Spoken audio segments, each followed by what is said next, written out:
समाज के नेता ने पालक मंत्री पर लगाया गंभीर आरोप। बताया पालक मंत्री मंगल प्रसाद लोधा सिर्फ मालवानी के कुछ गुंडों की करते हैं मदद। रामनवमी के दौरान मालाड मालवड़ी इलाके में भड़के दंगे के दौरान पुलिस की कार्रवाई पर सवाल उठना शुरू हो गया है। पुलिस ने दंगा भड़काने के मामले में जिन लोगों के खिलाफ मामला दर्ज किया उसमें शामिल मुस्लिम समाज के नेता ने अपने आप को बेगुनाह साबित करने के लिए कोर्ट में वीडियो फुटेज पेश किया, जहां उन्हें सोमवार तक गिरफ्तार नहीं करने की राहत मिली है। मालाड पश्चिम मालवनी इलाके में रामनवमी के दौरान के जुलूस 5 नंबर सवेरा बिल्डिंग के पास से गुजर रही थी। तब अचानक ये जुलूस में मौजूद लोग काफी शोर करना शुरू कर दिया।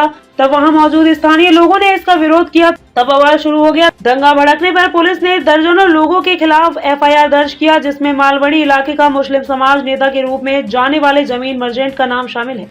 जमील मर्चेंट के मुताबिक पुलिस के वरिष्ठ अधिकारी ने खुद उन्हें बुलाया और मामले को शांत करने के लिए लोगों से आग्रह किया। तब वो खुद वहां मौजूद लोगों से शांत होने की अपील करने लगे। तब ताजुब तो तब हुआ जब उन्हें पता चला कि पुलिस ने दंगा भड़काने के मामले में उन्हें भी नामजद कर दिया है। उन्हें लगता है कि पुलिस की ये एक सोची समझी साजिश थी, जिसके चलते उन्हें इस मामले में फंसाया जा रहा है। हालांकि उन्होंने इस मामले में अग्रिम जमानत के लिए अपील कर दी है, जिस पर फैसला आना बाकी है। जमील मर्चेंट का कहना है कि उनके पास वो सारे फुटेज मौजूद है, जिससे इस बात का पता चल सकता है कि पुलिस के वरिष्ठ अधिकारी खुद ही भीड़ को मस्जिद और सवेरा कंपाउंड में लोगों को घुसा रहे हैं। ऐसे में ताजुब होता है कि अधिकारी उन पर ये आरोप कैसे लगा सकते हैं, जो उन्हें कुछ समय पहले तक धन्यवाद दे रहे थे, और जैसे ही मामला शांत हुआ उन्हें ही इस मामले में फंसा दिया गया।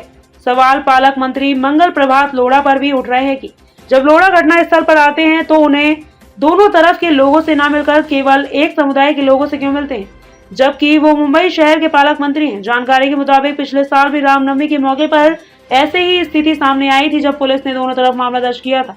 पुलिस की इस एक तरफा कार्रवाई से साफ लग रहा है कि ये राजनीतिक साजिश के तहत मामला बनाया गया है। हालांकि उन्होंने इस मामले में सारे फुटेज कोर्ट में रखे हैं, जिसके आधार पर उन्हें अग्रिम जमानत दी गई है। पुलिस ने इस मामले में अब तक 25 लोगों को गिरफ्तार किया है। जो घटना हुई है उसमें आपका भी नाम शामिल किया गया है, लेकिन आपका कहना है कि पुलिस ने आपको बुलाया था मदद के लिए, लेकिन उसके बावजूद आपका नाम इसमें घसीटा गया और आपके ऊपर एफआईआर लिया गया। सबसे पहले आप अपना पूरी जानकारी दीजिए कि आपके साथ जो हुआ वो कितना सही है। देखिए, ऐसा है कि ये जो घटना घटी 30 तारीख को रैली की, इसमें जो भी 8 नंबर जो रैली शुरू होने के बाद रैली का जो मूवमेंट चलता गया, 7 नंबर में आने के पहले लोग थक चुके थे, जो जहाँ तक मुझे खबर मिली।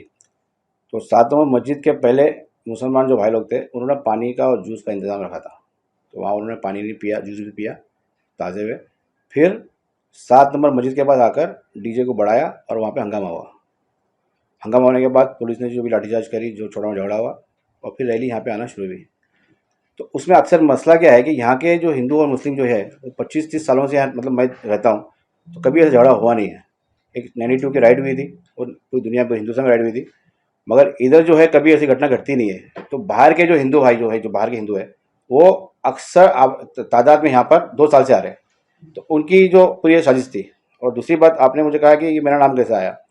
जब रैली यहाँ पर आई तो पूरी मालवनी की जो जनता, जो बाकी पब्लिक जो थी, वो सब रैली के साथ में चल रही थी, हिंदू भी थे, मुस्लिम भी थे। तो रैली के आने के पहले 10 मिनट पहले मैंने चेक किया था कि मस्जिद के सामने जो स्पेस है रोड के उस पार, वहाँ पर काफ़ी पब्लिक जमा हुई थी। जो मुस्लिम जो नौजवान लड़के थे, वो काफ़ी लड़के वहाँ पर जमा थे। और उस लड़कों को यहाँ के जो डीसीपी जो थे, वो डीसीपी और यहाँ की जो पुलिस जो थी, वो जाकर लड़के लोगों को, जो पब्लिक थी 400-500 जो भी पब्लिक थी स्टार्ट में, उनको सबको मस्जिद की तरफ लेके आया। अपना हमारा फुटेज है उसका, मस्जिद के पास लेके आया। आधे लोगों को उन्होंने मस्जिद में घुसाया, आधे लोगों को उन्होंने गेट पे घुसाया। तो मस्जिद में ऐसा है कि मस्जिद का जो गेट है, 2 गेट है उसमें, एक गेट बिल्डिंग के अंदर से, एक गेट बिल्डिंग के बाहर से। तो पब्लिक गेट से घुसी और बिल्डिंग में अंदर आ गई। तो गैदरिंग जो है डीसीपी ने किया, मैंने नहीं किया। ये तो उसमें आपका कैसे भूमिका? हाँ, आपका क्या? मेरी भूमिका क्या थी कि जब पब्लिक पूरी फुल हो गई, 1500 लोग यहाँ पे जमा हो गए, और सामने जो रैली जो चालू थी उसमें काफ़ी तादाद पे महिलाएं, बच्चे, बूढ़े लोग सब रैली में थे। और यहाँ पे नौजवान लोग आपस में दोनों तरफ से चिल्लम चिल्ली हो रही थी। यहाँ पे जय श्री राम या नारे तकबीर अल्लाह अकबर चालू थी। तो मुझे किसी ने बताया कि ऐसी घटना घट रही है, तो मैं नीचे उतर देखने के लिए। तो मुझे डीसीपी साहब ने खुद बुलाया, यहाँ के एडिशनल थे, पुलिस वाले थे, सब बुलाया। बोला कि जमील भाई, पब्लिक काबू में, मतलब ये कंट्रोल में नहीं आ रही है, इसको आप रोक सकते हो, आप रोको उसको। क्योंकि ये नौजवान, क्योंकि कंपाउंड के अंदर पब्लिक थी, एक पुलिस वाला अंदर घुसने तैयार नहीं था, डर के मारे, क्या घुसेंगे तो शायद हमला नहीं हो जाए। तो मुझे उन्होंने रिक्वेस्ट किया, तो मैंने फिर मेरे तरीके से लोगों को समझाया कि आप आईपीएस बनने वाले हो, आईएएस बनने वाले हो, डॉक्टर बनने वाले हो, ये घटना आपको लेके डूब जाएगी, खत्म करो। और जो पब्लिक नहीं मानी तो मैं अपना डंडा लेके वो लोगों को मारा, मैंने अपने हाथों से मारा। ये जो नौजवान यहाँ के जो मुस्लिम लड़के थे, उनको मेरा फुटेज है मेरे पास, उनको मैंने मार के पूरी जो आबादी थी उसको मैंने ढकला अंदर। और जब मैंने पब्लिक को समझाने की कोशिश किया, मारा, अंदर लेके आया पब्लिक को, तो रैली जब शुरू थी उस टाइम अगर मैं नहीं होता वहाँ पर, उसी टाइम घटना घट गई होती, तो कम से कम 1000-2000 लोग उसमें मारे जाते थे। असा आरोप केला जातोय की ही जी पूर्ण घटना होती ती तुम्हीच रचली आणि नंतर तुम्ही कुठे ना कुठे लोकांच्या नजरेत चांगलं बनायला तुम्ही स्वतःहून समोर आले आणि मग स्वतःहून पोलिसांना मदत केली. नहीं सर, ऐसा है कि मैं एक बिजनेसमैन हूँ, मेरा कोई पॉलिटिक्स से लेना देना नहीं है।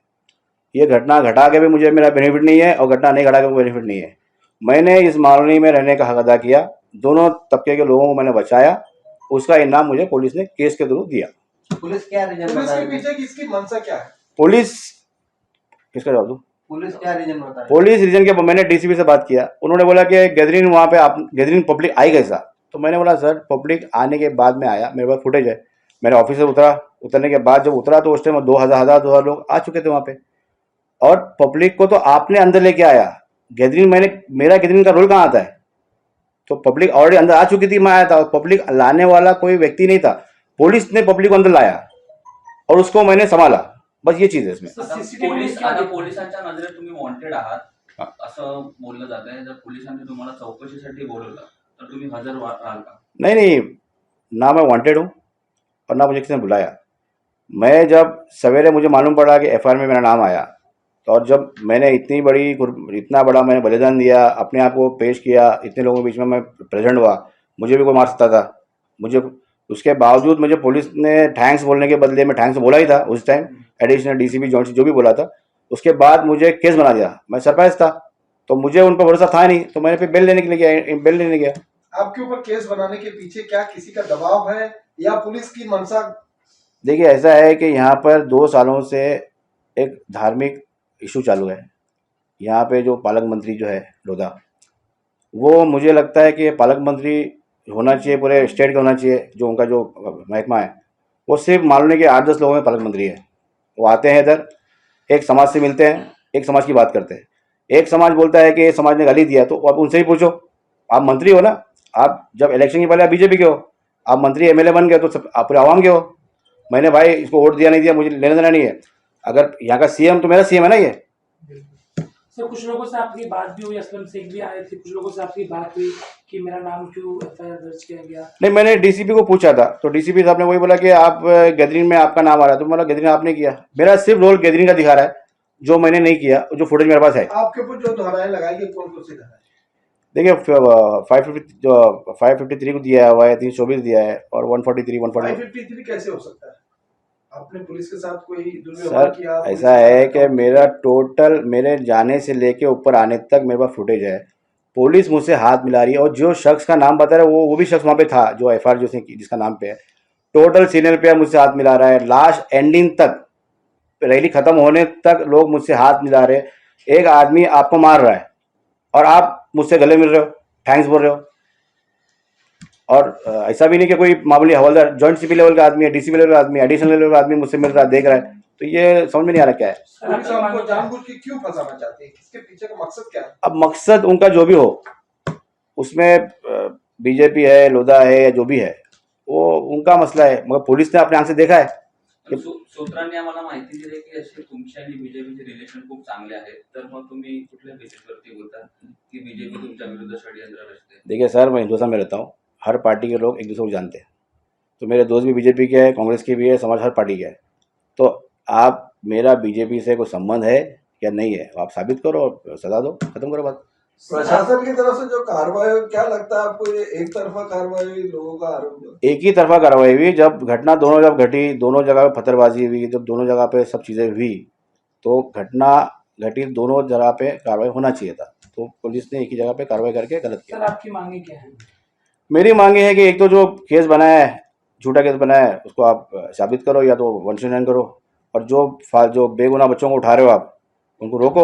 जो इसमें 100-200 बच्चे जो है उसमें मदद कर रहे थे, आज एक लड़का जमा हुआ है, कोई सईद नाम का, रहीम का कुछ अब्दुल रहीम का भाई है, वो तो ऑलरेडी उसमें ट्रैफिक को रोकते हुए दिखा रहा है, पुलिस को आती जाती दिखा रहा है, इसकी फुटेज है, उसको अरेस्ट कर लिया आज उन्होंने। जर तुम्हाला पोलिसांनी चौकशीसाठी बोलवलं तर तुम्ही जाल स्वतः? 100% चौकी मेरे पास में ही है।